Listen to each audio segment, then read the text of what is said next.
जी शफीक साहब, क्या हाल है आपके? जी अल्हम्दुलिल्लाह। आप सर, आप इतनी देर बाद हमारे पास आए। जी आपने मेरे ख्याल बहुत देर कर दी मुझे बुलाने में। नहीं, या क्या आप इंतजार कर रहे थे कि बुज़दार साहब ना रहें सीएम तो मैं आऊंगा? शायद ना वो डायरेक्टरी में मेरा शायद लास्ट में नाम है, इसलिए शायद लास्ट में बुलाया। नहीं सर, हमें तो यही लग रहा है, वरना 3.5 साल से हम आपका इंतजार कर रहे थे, आप आए नहीं। मियां साहब, लोधरा से ताल्लुक आपका गढ़ रहा, वो पीटीआई के दूसरे वाले ग्रुप का। जी जी। तो आप कौन से वाले से हैं? जी शुरू में स्टार्ट तो उसी ग्रुप से थे जिनका जहांगीर तरीन साहब, जो कि न पूरे पाकिस्तान में जाने जाते ग्रुप। जी जी बिल्कुल उसी में थे, और उन्होंने ही मुझे ना ये MNA का टिकट दिलवाया। अच्छा।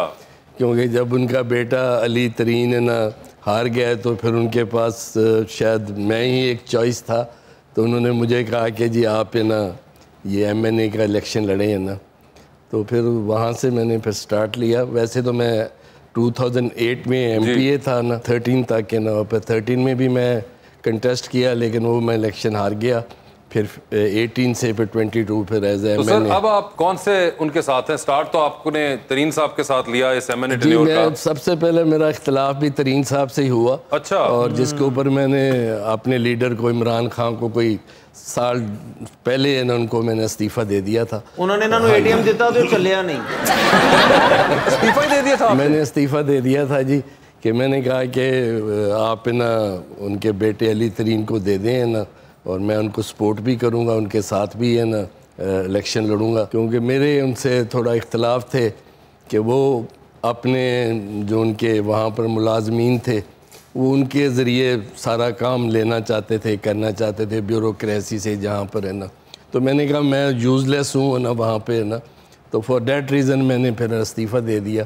तो खान साहब ने इस्तीफा नहीं एक्सेप्ट नहीं किया था। ये खान साहब हमेशा उस ज़माने बड़े इस्तीफे आए खान साहब के पास, खान साहब हमेशा थे इस्तीफा वापस करते थे। जी जी। फिर मेरे साथ मेरे जो नीचे दोनों विंग्स थे वो भी फिर लोटा बन गए। अच्छा अच्छा। तो अभी हम इलेक्शन फिर माशाल्लाह जीत के जो आपके नीचे वाले हैं वो जी जी सही वाले हैं लड़के जी इंशाल्लाह। तरीन साहब ने छोटी जी गल तो बिगड़ गई। वो क्यों? उन्होंने कहना मैंने जहाज दे, मैं बच्चे स्कूल लेके जाने कर। मेरा जी, आपके क्या हाल है? अल्हम्दुलिल्लाह, आप सुनाएं? खैरियत से हैं? जी जी। ये बताइए कि आपके नाम का मतलब क्या है पहले? रहम करने वाली। रहम करने वाली। आपने हम पे करना है आज। आपने मुझसे आपने देखा हुआ है? हाँ जी, मैंने देखा हुआ। देखा हुआ तो अंदाजा है ना आप? जी जी बिल्कुल। ये मुझे बताइए, आपने विजुअल कम्युनिकेशन पढ़ी है? हाँ जी। तो उसके बाद आपको ब्लॉगिंग का ख्याल आया? उसके साथ साथ ही आ गया साथ ही आ गया। अच्छा, ये पढ़ी थी इसलिए कि ब्लॉगिंग करे बंदा? और यार, विजुअल कम्युनिकेशन की डिग्री होती है, ब्लॉगिंग एक और चीज है। ये डिग्री हिंदी तुसी ताड़े से बीमारी समझदे इस चीज नु।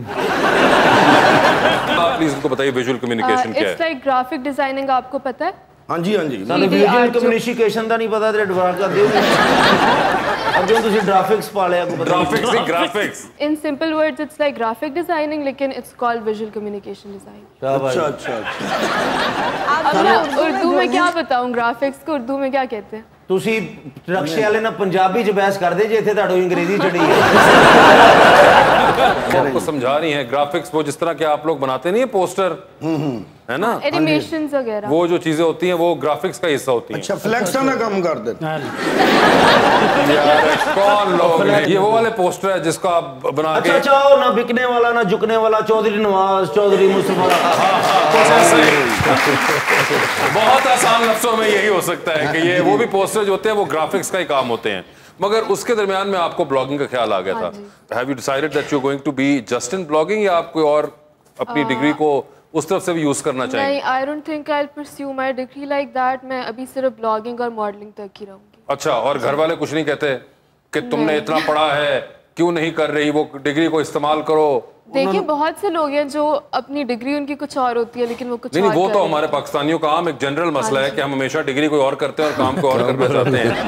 मगर वैसे आपके साथ भी कुछ ऐसा हो रहा है या नहीं? मैं अगर करूंगी तो मैं फ्रीलांसिंग काम करूंगी उसके ऊपर, और वरना मैं मॉडलिंग के साथ और ब्लॉगिंग पर वही करती रहेंगी आप? ठीक है भाई, मैटर जो फेल हो के घर वाले कहते मैं एसपी लगना। वो चौधरी बंदे ने सोने उन्होंने कहा था घट आई, उन्होंने उससे वाले नवा रक्षा लाया, उन्होंने कहा जा पुत्र चला। अब जरा ध्यान से बात करें, अब चौधरियों का जमाना आ गया है। 2 दिन ਜਿਹੜੇ ਵੱਡੇ ਚੌਧਰੀ ਸਾਹਿਬ ਨੇ ਇਹਨਾਂ ਦੇ ਕਢਾਏ ਨੇ ਨਾ ਉਹ ਬੜੀ ਮੁਸ਼ਕਲ ਨਿਕਲੇ ਉਹ ਤਾਂ ਐਵੇਂ ਹੀ ਚੌਈ ਸਾਹਿਬ ਨੇ ਕੀਤਾ ਸੀਗਾ। ਸੋਚੋ ਹਲੇ ਚੌਈ ਸਾਹਿਬ ਨੇ ਖਤ ਲਿਖਿਆ ਤੇ ਸੀਐਮ ਬਣ ਗਿਆ, ਜੇ ਕਿ ਈਮੇਲ ਕਰਦੇ ਤੇ ਬਾਈਡਨ ਗਿਆ ਸੀ।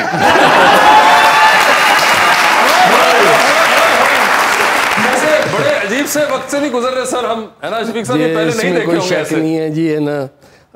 जो हमारा सियासी तौर पर जो मुल्क के हालात जा रहे हैं, और जैसे इमरान खान साहब कहते हैं कि इसका सिर्फ हल जो है कि फौरी तौर पर पूरे मुल्क में इलेक्शन होने चाहिए। आज भी आप देखेंगे डॉलर कहाँ पर, तो इसका सही मायने में जो है ना वो यही हल है कि जितनी जल्दी हम इलेक्शन में चले जाएँ, इस मुल्क का फ़ायदा इसी में है।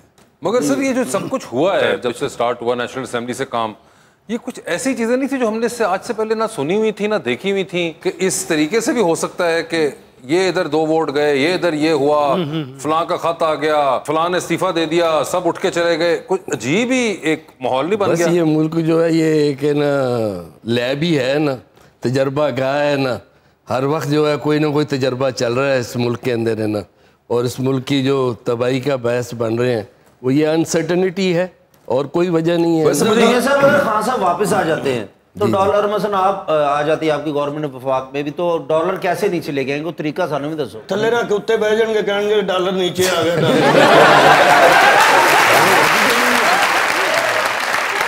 मैं एक सवाल मेरा विच रह गया, मैं तुहानू पूछा सी कि अगर तुसी आ जांदे जी ते डॉलर दा की सिस्टम करोगे, या रेट पेट्रोल दा घट हो जाएगा, या उस स्ट्रैटेजी कोई हुंदी है ना सर? वो सीरियस एक दस दे।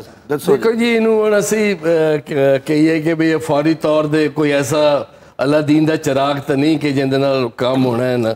ज़ाहिर गल है असी अपनी मुल्क की जिहड़ी है इनकम जब तक नहीं वधावांगे, जब तक इंडस्ट्री नहीं लगेगी, जब तक इन्होंने लोगों को बरसरे रोज़गार नहीं करांगे, जब तक अपनी करेंसी को मजबूत नहीं करेंगे, तो डॉलर किस तरह थले आएगा? ये तो मतलब ਤੁਹਾਨੂੰ भी टाइम लगेगा। Sir being a first time government, वैसे तो इंसान एक्सपीरियंस से काफ़ी कुछ सीखता है। पीटीआई का फर्स्ट टाइम था तो जाहिर बात है बहुत सी चीज़ें सीखने को मिली होंगी, कुछ गलतियाँ भी हुई होंगी। तो नेक्स्ट टाइम अगर पीटीआई की गवर्नमेंट आएगी तो किन चेंजेस के साथ आएंगी? असल में जो हमारा इस वक्त जो भी सिस्टम चल रहा है ना, इस सिस्टम में तरक्की करना बहुत मुश्किल है जब तक हमारे पास 2/3 मेजॉरिटी ना आए और हम चीज़ों को जो है वो पूरी तरह उसको ओवरहॉल ना करें। उस वक्त तक हमारे मुल्क में जो करप्शन का हाल हुआ है, और आप देखें कि जो भी आप एक रोड बन रही है, कोई भी कंस्ट्रक्शन वर्क हो रहा है, कोई भी है ना, तो आप यूँ देखें कि वो 100 रुपीज़ की जगह आपके मुश्किल से जो है वो 60 रुपीज़ खर्च हो रहे हैं, बाकी जो है वो इधर उधर जा रहे हैं। तो जब तक हम इस करप्शन को नहीं दूर करेंगे उस वक्त तक, और जब तक सज़ा और जज़ा का अमल नहीं होगा उस वक्त तक ये मुल्क तरक्की नहीं कर सकता। बिल्कुल यही गुजरी कहानी लग रही है, ये महंगाई तूफानी लग रही है। कोई लीडर की बातों पर फिदा है, किसी को बदजुबानी लग रही है, कोई इसको समझता है तसल्लुत, किसी को हुक्मरानी लग रही है। हाँ हाँ